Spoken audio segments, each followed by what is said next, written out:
भगवान के नाम पे जितना बुरा ये लोग कर रहे हैं ना, इतना कभी नहीं डाल दिए। मैं किसी धर्म के खिलाफ नहीं हूं, लेकिन किसी भी धर्म का अपमान होना वो गलत है।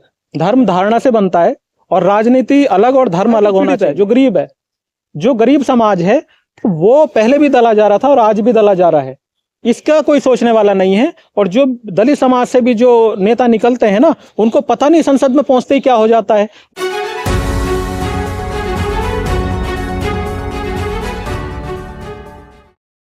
1 अगस्त को सुप्रीम कोर्ट ने एक टिप्पणी की थी। टिप्पणी कहा, वो आर्डर दिया था कि जो एससी है उसको डिवीजन कोटा में कोटा आरक्षण लागू किया जाए। तो वो जो है हरियाणा के चुनाव में देखा गया और डीएससी समाज बीजेपी को खुलकर वोट दिया और जो इसका विरोध किया उसका उन्होंने बाईकाट किया। इसको कैसे देखते हैं आप? देखिए, बीजेपी की जो धारणा है वो फूट डालो राज करो की धारणा है। ये दरिंदे लोग हैं और ये हमेशा ही तोड़ना चाहते हैं। इन्होंने, आपने देखा जब कोरोना की जनसंख्या है 80% के आसपास लोग आते हैं, जबकि बाबा साहब ने कहा था कि आरक्षण से सबका भला नहीं किया जा सकता। कितने मिनिस्टर बनाओगे, कितने आईएएस अफसर बनाओगे? आरक्षण इसलिए था कि जो व्यक्ति आरक्षण लेकर संभल जाए, मजबूत बन जाए, वो फिर बाकी लोगों को संरक्षण दे। तो अगर दलित कहीं दला जा रहा है तो उसके लिए जिम्मेदार वो लोग हैं जो आरक्षण का लाभ लेकर आज मजबूत हैं। उनको संरक्षण देना चाहिए, वो संरक्षण देने में नाकाम है, इसलिए सारा ये भ्रष्टाचार हो रहा है। उत्तर प्रदेश के अंदर वहाँ के सीएम योगी आदित्यनाथ है, उन्होंने एक बैनर अपने राज्य में कहीं कहीं जगह पर चिपकाया है, लटकाया है। उसमें लिखा है कि बटोगे तो कटोगे। ये तो भाषा ही गलत है। इनकी जो भाषा है ना वो क्रिमिनल्स वाली है ना, तो भाषा ही गलत है उन लोगों की। बटोगे तो कटोगे, इसका मतलब क्या है भाई? बांट कौन रहा है? बांट तो तुम ही रहे हो। बीजेपी बांट रही है सबको और ऊपर से कह रही है बटोगे तो कटोगे। भाई डरा किससे रहे हैं? ईवीएम को लेकर क्या कहेंगे? ईवीएम का देखिए, ईवीएम में तो घोटाला चल रहा है कि जिस प्रकार से हाल के दिनों में देखा गया था, कर्नाटक के जो हाईकोर्ट है वहाँ पे जज ने बोला जी कि अगर कोई मुसलमान के मस्जिद के अंदर कोई व्यक्ति जय श्री राम बोलते हैं तो वो गलत नहीं है। वही आपने अभी तुरंत बोला कि सुप्रीम कोर्ट के जो मुख्य न्यायाधीश है वो उनके यहाँ पीएम मोदी जी चले गए। तो कहीं ना कहीं लोगों का मन में सवाल पैदा हो रहा है कि भैया ईवीएम है, उनको पता चल गया कि ईवीएम से ये लोग जीतते आएंगे और इनकी पार्टी जीती रहेगी, सत्ता बदलने वाली है नहीं, इसलिए मजबूरी में अगर किसने ऐसा किया है तो क्या कहेंगे? ईवीएम तो इनका टूल है भ्रष्टाचार फैलाने का। मोदी जी को तो ईवीएम चाहिए, जनता तो चाहिए ही नहीं। तो ईवीएम का मिसयूज ये कर रहे हैं। ईवीएम हैक हो सकती है क्योंकि साइंटिफिक प्रूफ हो चुका है, तो ईवीएम अच्छी मशीन नहीं है। सर, डीवाई चंद्रचूड़ ने कहा है कि मैं जो अयोध्या के मामले में निर्णय दिया था तो वो हम भगवान से प्रार्थना किया था, तो जो हमें बता निर्णय लिखने के लिए, तब उसी आधार पे हमने निर्णय लिया। क्या कहेंगे इस पर? देखिए, भगवान के नाम पे जितना बुरा ये लोग कर रहे हैं ना, इतना कभी नहीं हुआ।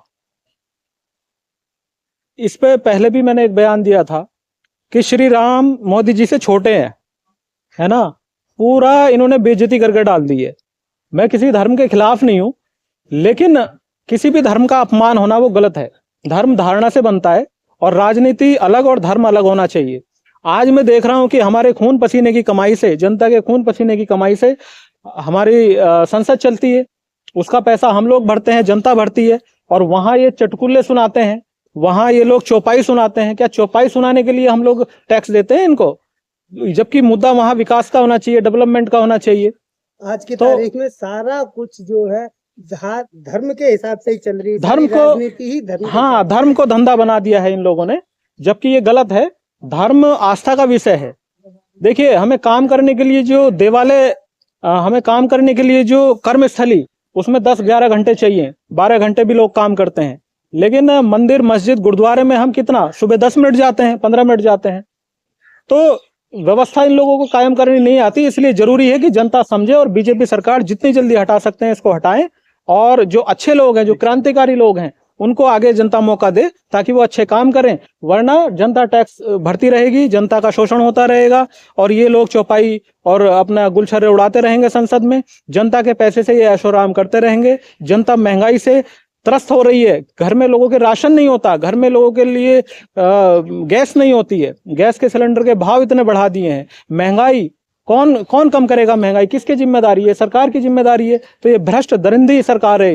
ये जो लोग बैठे हुए हैं, इनके आगे पीछे तो कोई है नहीं है, तो ये क्या जाने।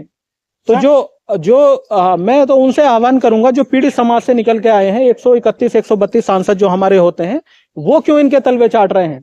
और जनता से भी कहना चाहूंगा कि अपने क्षेत्र के उस नेता को चुने जो आपकी बात सुने, जो आपके हिसाब से चले। वहां जाके ये लोग पता नहीं कौन से भांग खा लेते हैं, इनको पता ही नहीं चलता, फिर बाद में ये आवाज ही नहीं उठाते। धीरे धीरे अब बाबा साहब की मूर्ति हटाई गई, और भी बहुत सारे काम हुए, समाज के साथ गलत हो रहा है, बेटियों का बलात्कार हो रहा है, कौन नहीं देख रहा है इसको। तो जो हमारे 132 131 जो भी सांसद हैं, ये क्या कर रहे हैं? ये क्यों चुप खामोश हैं? किसका डर है इनको जब जनता इनके साथ है। तो सर एक लास्ट सवाल सर, मानवर काशीराम ने चमचा युग बुक लिखा तो कांग्रेस बीजेपी को सांपनाथ और नागनाथ कहा, लेकिन आज जो कांग्रेस है वो बहुजनों की बात कर रही है, तो बहुजन गुमराह नहीं हो रहा सर?